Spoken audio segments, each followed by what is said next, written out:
menjelang hari-hari terakhir saya. Visa saya habis. Izin tinggal saya di negeri ini tinggal beberapa hari lagi.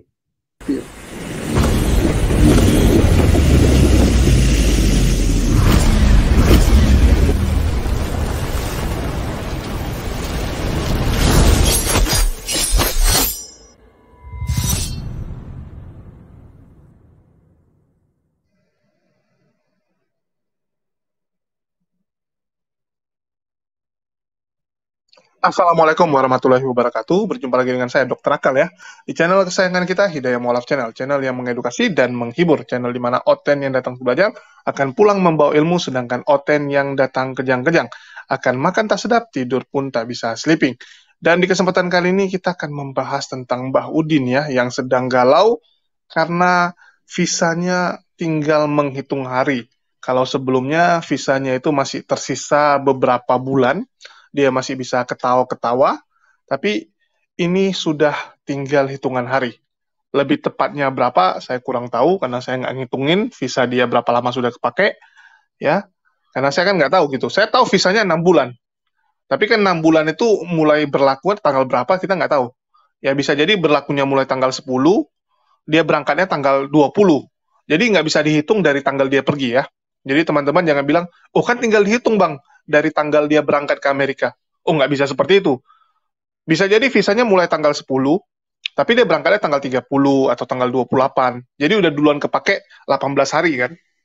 Ya, jadi hitungan visa itu dari visa itu diberikan, ya saat dia apply visa ke Amerika, terus dari kedutaan Amerika keluarkan visa tersebut, itu ya dihitung, bukan dari dia nyampe ke Amerika.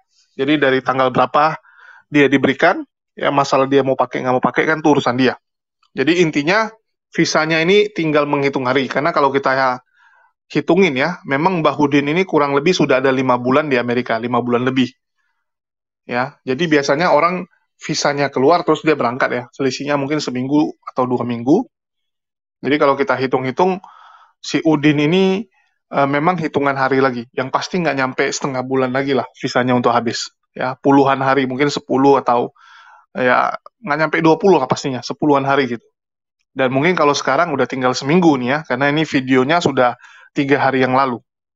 Nah ini yang seru nih, ya. Jadi Udin sedang galau, kalau kita lihat ekspresi wajahnya, teman-teman bisa saksikan ya. Kalau teman-teman lihat, ini mukanya udah muka gundah gulana. Ya, kembali mukanya ini gundah gulana, nggak kayak kemarin masih bisa ketawa-ketawa ya. Karena apa? Kita tahu sebelumnya ya, 3 bulan yang lalu kurang lebih, 3 bulan yang lalu si Udin ada apply asylum. Ya, dia katakan dia lagi apply suaka asylum ya. Dan itu dibantu prosesnya oleh salah satu jemaat yang ada di gerejanya Rudi Gunawan. Dibantu oleh salah satu jemaat. Tetapi ternyata nggak jebol nampaknya. Kalau kita lihat, ini kemungkinan besar nggak jebol. Kalau jebol, dia nggak perlu lagi pusing dengan yang namanya visanya mau habis. Ya, kalau jebol. Tetapi kan kenyataannya ini nggak jebol. Sehingga dia gundah gulana. Ya, kalau orang yang udah jebol, visanya ya, bukan apanya yang jebol ya, nanti jangan salah sangka pula teman-teman ya, visanya jebol pasti santai gitu kan, saya sudah aman di Amerika, nggak ada perlu takut-takut lagi. Tetapi kan ini nggak, ada kegalauan dari si Mbah Udin, yang notabene memang visanya udah mau habis. Ya, yang visanya memang udah mau habis. Oke, lebih lengkapnya bagaimana, kita saksikan dulu cuplikan berikut ini, ya bagi teman-teman, biar lebih clear.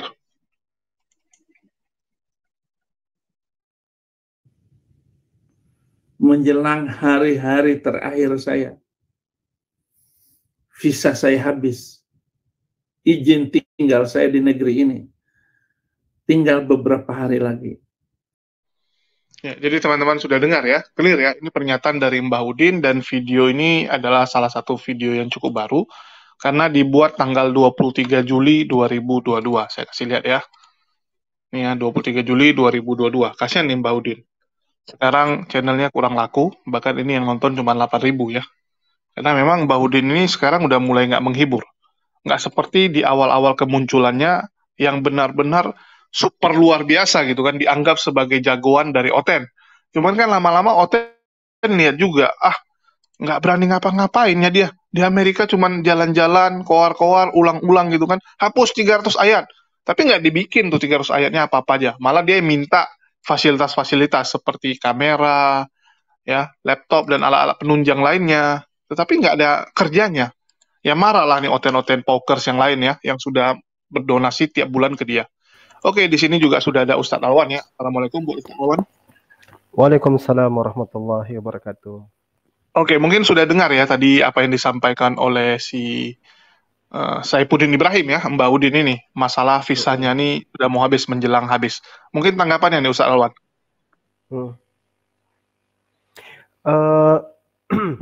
Ya seperti yang dulu sudah lama sering kita bahas ya. Kita kan cuma bisa menduga dan mengira ya bahwa kepolisian itu sepertinya sudah belajar dari kasus Paul Zhang. Jadi ternyata kalau justru pihak pemerintah itu terlalu agresif dalam artian menimbulkan berita, maka itu malah bisa membuat suasana yang digambarkan dari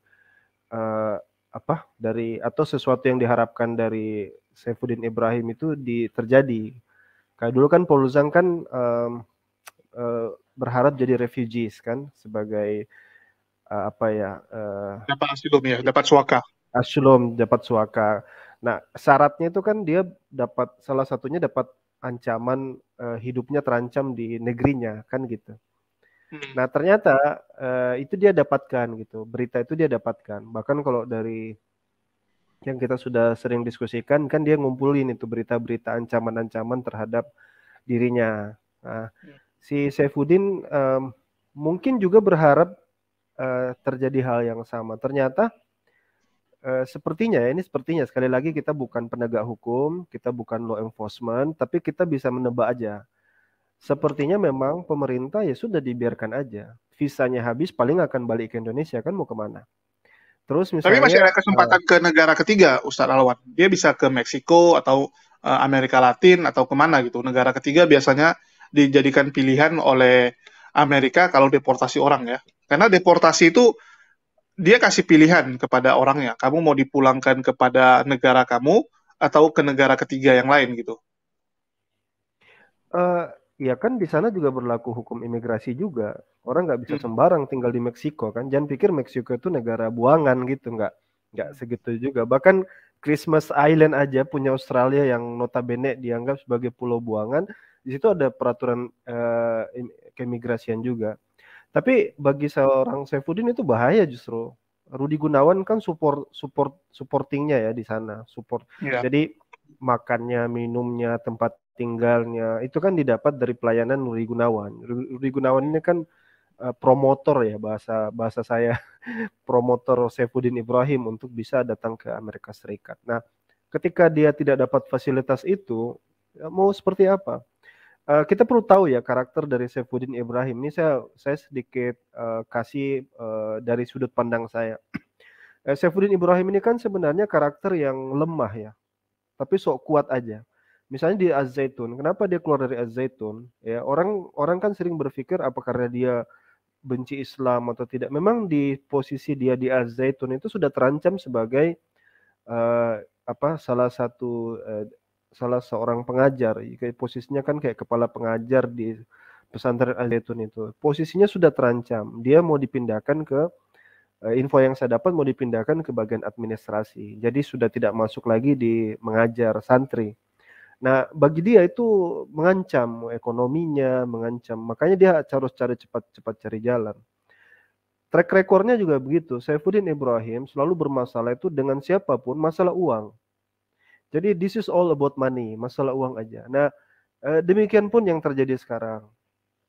Apa yang dia dapat di Amerika Serikat. Jadi di mana ikut abang yang punya uang lah kira-kira kayak gitu. Rudi Gunawan punya uang, nah dia bisa nebeng di situ, dia nebeng. Sekarang dia di posisi yang mau gimana lagi, ya? Kalau dia tetap di Amerika Serikat, Bang Julius, itu nggak bisa karena sudah melawan negara Amerika Serikat. Dia bisa masuk penjara apa dideportasi. Deportasi harus siap menghadapi hukum negara. Dan kemudian dia keluar kan, oh nih visa saya sudah mau habis, detik-detik terakhir sudah mau habis. Dia coba menguatkan, sebenarnya dia nggak kuatkan siapa-siapa, dia kuatkan dirinya sendiri. Karena orang yang ikhlas itu tidak akan bicara tentang ikhlas. Oh saya ikhlas, saya enggak. Orang ikhlas itu ikhlas. Oh saya sabar. Enggak. Orang sabar itu nggak akan ngomong dia. Bahwa dia sabar perilakunya, tindak tanduknya. Makanya ini mungkin momen kita menanti-nanti ya. Kapan kira-kira Saifuddin ini akan balik. Nanti Bang Julius bikin judul lagi nih. Momen menanti Saifuddin Ibrahim pulang. Nah, gitu. Kita kasih karpet merah kalau dia pulang ya. Kasih Mungkin karpet merah, baru ya. nggak apa-apa. Ya. Iya, dan ya silakan. Silakan dulu Ustaz Alwan biar dihabisin. Iya, dan saya pikir memang wa makaru wa makarallah ya. Mereka ini punya siasat strategi, tapi ya tetap yang berlaku bahwa konsep dari keadilan Allah Subhanahu wa taala bahwa semua itu ada masanya. Kita tidak bisa jumawa dalam kehidupan ini. Mereka-mereka yang justru menghujat, menghina, mencerca itu sebenarnya punya masalah tidak dengan siapa-siapa, tapi dia bermasalah dengan dirinya sendiri. Sejatinya sejak awal itu saya sudah katakan, Saifuddin Ibrahim ini punya penyakit kejiwaan. Dia punya penyakit kejiwaan, dan penyakit kejiwaan ini berimbas ke banyak hal. Nah, yang menarik sekarang kita akan lihat episode baru berapa kira-kira, harus bicara lebih ke depan ya, lebih future ya. Berapa kira-kira hukuman yang akan diterima oleh Saifuddin Ibrahim? Kalau saya terka sejak awal itu 10 tahun, nggak kurang nggak lebih.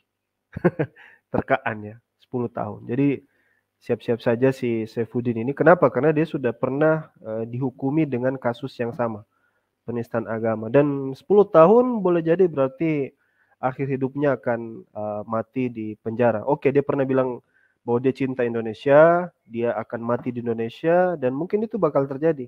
Tapi tidak di Indonesia, di kampung, di mana, tapi di penjara. Itu perkiraan saya, kira-kira seperti itu, Bang Julius. Oke, kalau saya sih bilangnya lebih dari 10 tahun Ustaz Alwan, karena nanti walaupun dia keluar ya setelah 10 tahun atau setelah menjalani hukumannya, itu akan dimasukkan lagi. Karena tumpukannya tuh udah terlalu banyak, dan nggak mungkin sekaligus dimasukin, karena kasusnya berbeda ya. Misalnya penghujatan kepada atau penistaan ya kepada agama yang pertama. Terus yang kedua nanti mungkin ini ya, hoax, berita hoax dan yang lain-lain. Habis itu dia kan juga menyerang suku-suku ya, orang Madura diejek, orang Bima diejek. Jadi itu menumpuk, bakal susah dia itu. Bakal susah. Jadi keluar pun nanti akan dimasukkan lagi sama orang. Karena kasusnya beda, kecuali misal penipuan. Itu semua penipuan. Masih bisa lah dijadikan satu sidang. Tetapi ini kan berbeda-beda kasus. Tergantung orangnya, karena nggak ada expirednya. 10 tahun ya kalau nggak salah expired. Kita tuh masih boleh lapor untuk kejadian 10 tahun yang lalu. Dalam 10 tahun. Ya. Jadi dia keluar pun nanti dimasukkan lagi.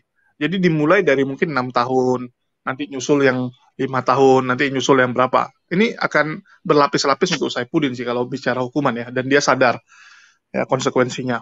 Terus masalah yang tadi saya bilang, memang Meksiko pun ya, saya bukannya mau bilang negara ketiga itu nggak bagus atau apa, tetapi memang ada pilihan dia untuk ke negara ketiga, dan negara ketiga itu wajib terima dia untuk sementara.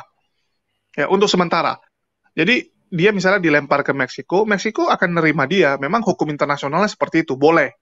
Ya, Meksiko bisa nerima dia, tapi dengan catatan misalnya dikasih waktu cuma seminggu, atau 12 hari, atau 10 hari harus keluar. Ya, mereka tuh kan bisa apply visa on arrive ya, waktu kamu tiba baru kamu apply visa. Jadi ada namanya kan visa on arrival. Begitu kamu nyampe di negara itu baru kamu mohon visanya. Itu bisa. Tetapi untuk orang-orang tertentu memang negara itu berhak gitu, kayak misalnya menolak. Contohnya kayak kemarin presidennya Sri Lanka ya, dia masuk ke Singapura. Singapura langsung kasih waktu, dalam waktu 2 minggu kamu harus keluar. Dia cuma bisa tampung 2 minggu, kamu harus keluar. Ya. Jadi sama gitu. Kalau Meksiko misalnya dia nggak suka sama si Saifuddin, ya, atau dia memang nggak mau terima yang bermasalah dengan negaranya, nah dia nanti kasih waktu, kasih Saifuddin misalnya sebulan atau berapa lah gitu kan, kasih dia waktu sebulan aja boleh tinggal, dan selebihnya dia harus keluar. Nah, nanti paling Saifuddin nyari gitu negara-negara mana yang masih mau lah menerima dia, ya. Dan dia juga kan pasti akan istilahnya menggunakan koneksi yang dia miliki. Apalagi kita tahulah di belakang dia ini kan ada orang-orang hebat juga, ya, bukan orang-orang kaleng-kaleng juga. Ada beberapa orang-orang hebat yang pernah jadi orang top, jadi orang besar, dan secara dana juga nggak masalah. Jadi ada beberapa negara itu sebenarnya mereka pasti akan memberikan izin tinggal, tapi dengan syarat-syarat tertentu. Misalnya kamu harus taruh uang jaminan. Misalnya kalau uang jaminannya dirupiahkan itu kurang lebih 10 miliar. Kamu taruh 10 miliar, saya akan kasih kamu tinggal. Tapi uang itu nggak bisa diambil sampai misalnya 5 tahun atau 10 tahun atau berapa tahun. Jadi uangnya tuh kayak deposito jadinya, tapi nggak bisa ditarik. Ya deposito yang nggak bisa diputuskan kontraknya tiba-tiba. Harus sampai berapa puluh tahun atau berapa tahun gitu ngendapnya. Sama kayak kita waktu tuh kalau di Aussie ya, kamu mau dapat PR-nya, salah satu cara paling gampang adalah taruh duit. Waktu itu nggak salah berapa miliar ya, kalau di Indonesia kan nggak salah pertama tuh cuma 7-8 miliar, terus naik jadi sekitar 30 miliar. Kalau kamu mau dapat PR-nya ya, kamu harus ngendapkan duit segitu. Karena dianggap uang kamu tuh akan dipakai sama negaranya untuk mutar roda ekonomi negaranya ya, untuk pembangunan negaranya. Nah, itu mereka senang. Termasuk ada beberapa negara yang memang memberlakukan sistem seperti itu. Mereka dapat duit itu dari nampungin orang-orang yang dari luar gitu kan.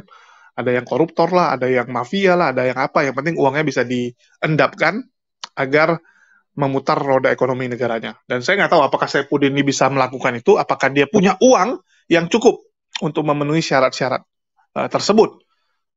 Ya, ada beberapa negara juga memberikan langsung PR ya, permanent resident untuk orang yang deposito seperti itu. Apakah Saifuddin punya uang itu? Ya kita nggak tahu. Kalau Saifuddin mungkin nggak, tapi donaturnya bisa jadi kan.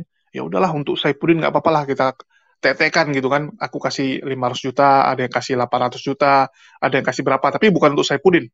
Untuk didepositukan. Ya artinya untuk jadi jaminan dia aja. Nanti udah 10 tahun uangnya kembali gitu. Ya mungkin mereka akan relakan demi apa? Demi pahlawan mereka kan. Karena apapun ceritanya kan Saifuddin ini seorang pahlawan. Ustadz Alwan ya. Dia ini seorang pahlawan. Jadi tetap akan ada negara yang mau nampung dia sih, kalau menurut saya. Yang penting ada uang. Nah, itulah kita bilang kadang-kadang kita nggak bisa munafikan di dunia ini semua hal itu dibuat lancar dengan adanya uang ya. Jadi uang itu memperlancar apapun yang dia mau kerjakan. Kita tahulah ada beberapa negara yang memang membutuhkan dana tersebut. Ya, mungkin dari Bang Alwan lihatnya, apakah dia akan pulang atau dia akan pergi ke negara-negara yang akan menampung dia, yang penting kasih jaminan. Ya saya belum bisa pastikan dia akan kemana ya. Tapi kalau saya sih pasti pulang ke Indonesia, mau kemana lagi, karena yang bisa dijual dari Saifuddin Ibrahim ini kan hinaan dan celaan saja. Dan ini fase menurun saya rasa. Misalnya YouTube-nya udah nggak monetize kan, itu sudah fase menurun. Kemudian juga ya orang juga bakal coba lihat Saifuddin Ibrahim kalau ngomongin kekristenan kan nggak ada yang mau lirik ya. Dia kan lirik kalau dia bahas isu-isu menyudutkan Islam, memfitnah Islam dengan ucapan-ucapan kotor. Nah, itu baru banyak yang nonton. Dan itu tidak lama, terbukti tidak lama. Saya cek tadi barusan tentang visa. Visa Amerika Serikat itu perpanjangan boleh sampai 2 tahun. Jadi visa turis dan wisatawan itu sampai 2 tahun. Tapi ada syarat di situ, tidak boleh ada kasus kriminal atau tidak pernah dipenjara. Cuma saya nggak tahu yang dimaksud tidak pernah dipenjara apakah di negara asal. Tentu di negara asal ya, bukan di negara ini ya. Nah terkait masalah Saifuddin juga, masalah dia backupnya, siapa yang mendukung dia. Saya pikir beresiko ya Bang Julius. Kita tahu bahwasanya di zaman sekarang ini kan namanya kebobrokan itu pasti sedikit banyak pasti akan terkuak sedikit demi sedikit. Sekuat apapun manusia itu menutup-nutupinya. Jadi kita ambillah pelajaran dari banyak-banyak kasus yang sekarang lagi rame di Indonesia gitu. Cuman yang dan saya yakin sekali bahwa banyak pemerintah kita tuh yang masih bagus. Dan ini kan masalah sensitif ya, masalah agama ya. Kalau pejabat-pejabat itu ada satu orang yang pernah dia cerita bahwa di kalangan pejabat itu pola pikir mereka tuh nggak sama dengan pola pikir masyarakat pada umumnya gitu. Mereka tuh banyak banyak pertimbangan. Nah, si orang bodoh mana, pejabat mana yang mau pasang badan buat si Saifuddin Ibrahim yang jelas-jelas melanggar hukum? Itu saya pasti orang ya mungkin kalau kayak Purnawirawan yang sudah masa purna sudah nggak ada ini mungkin lah Nggak ada dia kepentingan lagi. dukung, ya nggak ada kepentingan. Tapi kalau yang punya kepentingan ya kan kan begini di dunia intelijen kan ada juga. Rudi Gunawan itu bukan berarti didiamkan, pasti saya rasa juga dilacak juga itu. Kenapa dia bersikap seperti itu, dia dukungnya sampai di mana kan gitu. Cuman ya itu tadi bahwa satu yang pasti saya lihat pemerintah kita khususnya penegak hukum kita sudah belajar bahwa kalau dibuat masalah justru malah keuntungan buat si buronan ini, Saifuddin ini. Ya dibiarkan saja, masa visanya habis mau kemana? Tinggal mewek saja kan, nangis aja sudah. Ya Ya, sudah, dia cuma masa dua sih. menurut. Kalau nggak visanya habis, duitnya habis duluan ya. Jadi Iya, antara dua ini aja. iya, iya, betul betul itu. Karena Ya, karena donatur ya sama sih sebenarnya. Donatur pun sebenarnya nggak mungkin lah donasi selamanya. Kita nggak usah jauh-jauh lah. Kita ambil contoh si Kosman lah. Ya, begitu sekarang dia sudah ditentukan 6 tahun, itu Watma aja nggak ada lagi yang mau sounding ya. Yang dulunya semua ya, orang undang-undang istrinya, bahas-bahas si Kosman, kasihan Kosman gitu kan. Termasuk si Risuli Lubis yang begitu menggebu-gebu untuk take over kasus itu. Sekarang coba lihat, ada nggak yang bahas Kosman lagi? Nggak ada. Datang berkunjung ke Kosman pun, datang ke penjara liatin dia. Nggak ada channel-channel Kristen itu. Padahal dulunya dijual habis-habisan ya. Sekarang mana ada yang peduli? Ada nggak yang buat gerakan misalnya, ya kita kasihanilah si Kosman dengan menyisikan setiap bulan dari gaji kita 100.000 atau 50.000. Nggak usah banyak-banyak. Sisihkan sedikit. Ya, atau dicarilah ada 100 orang yang bisa sisihkan 100.000 atau 50.000 kan itu bisa 5 juta sampai 10 juta. Apakah ada yang buat seperti itu? Nggak ada. Sekarang Kosman itu apa ya udah mulai babak belur. Ini masih sekarang ada duit lah sisa-sisa kemarin ya, masih banyak lah sisa-sisa uang kemarin karena baru beberapa bulan. Tapi ini kan bentar lagi akan habis gitu, akan bahaya untuk dia. Bahkan ya Ustadz Alwan ini saya kan tertahan di Medan karena bawa ini ya nyokap untuk berobat setiap hari. Ini saya dari kemarin pengen banget di Jakarta. Jadi rencananya kan harusnya akhir bulan lalu dari Jakarta karena banyak hal yang mau saya buat ya. Dan salah satunya, tapi ini bukan daftar utama ya, salah satu aja gitu. Saya mau keliling-keliling di Jawa Barat sekalian mau ke tempatnya si Kosman. Minimal ya kita datangi lah liatin dia ya. Saya pengen juga gitu tahu ya, dia tandai nggak suara saya gitu kan. Begitu ketemu dia tanda nggak suara saya ini siapa gitu. Ya, ini akan jadi momen yang bagus lah. Kita harus lihat dia juga, apapun dia kan manusia juga. Ya kita sekalian liatin bagaimana kondisi dia di penjara gitu. Tapi orang Kristen nggak ada yang sama sekali urusin dia loh, kasihan gitu. Begitu juga dengan Saifuddin. Sekarang nih kalau dilihat ya, memang channel dia tuh udah mulai turun habis gitu. Bahkan supaya tetap ada konten ya, kasihan ini. Supaya tetap ada konten, dia sampai re-upload video-video lama dia. Mungkin saya kasih lihat ya. Dia sampai re-upload video lama dia semua nih. Ini ya. Ini kan Sarah Ayu ya. Ini video lama nih. Yang waktu dia main di salju tuh. Nih, ya mataku tertuju nih video lama nih. Ini juga di Indonesia nih melawan zaman bobrok. Ya nih beda rumah Murtadin nih di Indonesia juga. Ya ini di Indonesia. Jadi video-video lama dia di-upload supaya apa? Menambah-nambah lah jumlah jam tayang gitu. Karena mungkin dia juga udah kehabisan konten ya.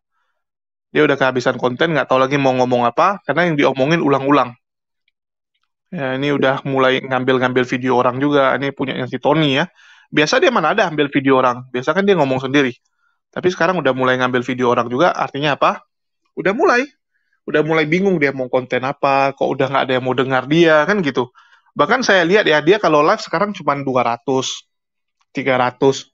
Nggak kayak dulu bisa sampai 2.000, 3.000 gitu kan, menggebu-gebu orang dengar dia. Sekarang udah bosan kok, dan termasuk dari orang Kristen lah. Itu juga udah bosan, karena memang segala hal itu pasti ada fase. Ya, ada fase, ada trennya lah, ada kurvanya. Begitu sudah turun ya kamu harus buat sesuatu supaya bisa naik lagi gitu. Ada momennya kamu harus buat hal-hal yang hebat lagi atau hal-hal yang besar supaya bisa naik lagi. Kalau enggak ya dia akan turun terus, cenderung turun terus. Dan Saifuddin nggak menemukan hal itu ya. Beda sama si Paul Jang, dia undang orang gitu. Kalau Paul Jang kan dia tahu kalau dia ngomong nggak ada yang dengar lagi, tapi dia tutupi hal itu dengan mengundang orang-orang yang lumayan ya, punya pengaruh agar menaikkan lagi gitu. Atau enggak dia membahas yang lagi heboh-heboh gitu kan, lagi heboh apa dia ikutan bahas. Nah, dia bisa mempertahankan itu tetap stabil. Beda sama si Saifuddin ya. Dia ini ya nggak lebih daripada ya itu orang terkenal dadakan gitu. Setelah itu ya selesai, nggak ada lagi. Jadi memang sekarang saking galaunya, ya video-video lama aja dia putarin, dari videonya Saifuddin, dari videonya di Indonesia ya. Nih juga di Indonesia, bayangkan nih. Melihat sunset di Lombok, ya diupload sama dia 6 hari yang lalu. Ya ini video-video lama nih, dia upload sama dia lagi. Kalau nggak dia pas lagi keluar dibawa sama Rudi Gunawan ya. Nah, nih sama Rudi Gunawan jalan-jalan, dijadikan video. Kenapa? Ya nggak punya pilihan, karena channel inilah satu-satunya yang dia miliki. Yang Saifuddin Ibrahim kan sudah kena dismonet ya, nggak bisa ngapa-ngapain lagi. Jadi inilah upaya terakhir dari Mbah Udin. Kita doakan bahwa dia bisa dipulangkan ke Indonesia ya. Kalau kita pasti harapannya dia pulang ke Indonesia, bukan ke negara lain. Ya, bukan melarikan diri ke negara lain, tapi pulang ke Indonesia biar kita bisa melepas kangen dengan bertemu dengan Saifuddin Ibrahim. Dan kita doakan kita punya kesempatan lah untuk bertemu dengan si Udin ini ya, baik itu mungkin di dalam penjara ataupun di sidangnya. Dan kalaupun dia pulang Indonesia ya, nanti kan sidangnya di Jakarta kemungkinan besar ya. Kemungkinan besar kalau dia disidangkan mungkin kan di Jakarta ataupun lah di kota lain. Ya, ataupun di kota lain. Di sini saya langsung bilang ya, insya Allah kita akan meliput sidangnya juga. Ya, dan khusus untuk sidang Saifuddin mungkin kita akan lebih profesional. Ya, mungkin kita akan punya tim yang lebih solid, dan bahkan mungkin saya akan datang sendiri gitu kalau ada kesempatan ya. Insya Allah kalau ada kesempatan saya akan datang sendiri juga untuk melihat dan ngobrol langsung sama Mbak Udin. Oke, dari Bang Alwan, kira-kira kalau Mbak Udin pulang nih, mau silaturahmi ketemu dia? Ya mungkin ini terakhir dari saya ya Bang Julius ya. Ya, Mungkin harus selesai. moving. Oke. Ya kalau dia pulang ya kita minta penegak hukum bertindak seadil-adilnya, tidak berlandaskan kebencian, tetapi betul-betul berlandaskan keadilan. Karena ini perintah juga dalam Al-Quran untuk menegakkan keadilan. Dia agak feedback Bang Julius. Udah nggak ada sih harusnya. Nggak apa-apa, nih udah selesai kok. Oke, jadi kalau dari saya ya mungkin dia akan dia akan merasakan mungkin ya arti dari kefanaan gitu. Jadi dia mungkin selama ini nggak sadar bahwa hidup di dunia ini tuh semua ada masanya gitu. Tenar, tidak tenar itu semua ada masa. Dalam Al-Quran dalam surah Ar-Rahman dikatakan kullu ma 'alaiha fan ya. Di dalam dunia ini, di muka bumi ini, apapun itu ada masanya, ada kefanaan. Semuanya fana, yang abadi dan kekal itu hanya Al-Jalal wal Ikram, yaitu Allah Subhanahu wa taala. Nah, bahwa semua ada momentumnya, ada masanya. Ada masa di mana dia menghujat dengan pongah, dengan kesombongan, seperti tidak terjamah, tidak tersentuh. Tapi pasti ada masa pembalasan ya. Dan saya berdoa semoga sebelum sampai dia di akhirat dibalaskan dulu di muka bumi ini untuk jadi pelajaran ya, jadi pelajaran bagi mereka penghujat itu, bahwa ya belajarlah untuk menerima apa yang sudah kalian tanam gitu. Jangan lagi pongah dan sombong gitu. Hanya mau bicara tapi tidak ingin mendapatkan balasannya, kira-kira seperti itu. Ya begitu saja sih Bang Julius. Mudah-mudahan tidak ada lagi ya seperti Saifuddin berikutnya. Masalah masih banyak nih. Malah tambah banyak kalau kita lihat. Iya, saya berdoa mudah-mudahan nggak nambah-nambah lagi gitu. Siap. Oke, mungkin itu aja yang bisa kami sampaikan ya. Makasih nih buat teman-teman, dan kita tunggu saja kelanjutan nasib dari Mbah Udin ya. Nasib dari pelarian Mbah Udin ke negeri Paman Sam ini. Oke, mungkin itu aja dari kami. Makasih buat teman-teman yang udah nyimak Di akhir kata saya ucapkan wassalamualaikum warahmatullahi wabarakatuh. Sampai jumpa di Waalaikumsalam lain warahmatullahi wabarakatuh.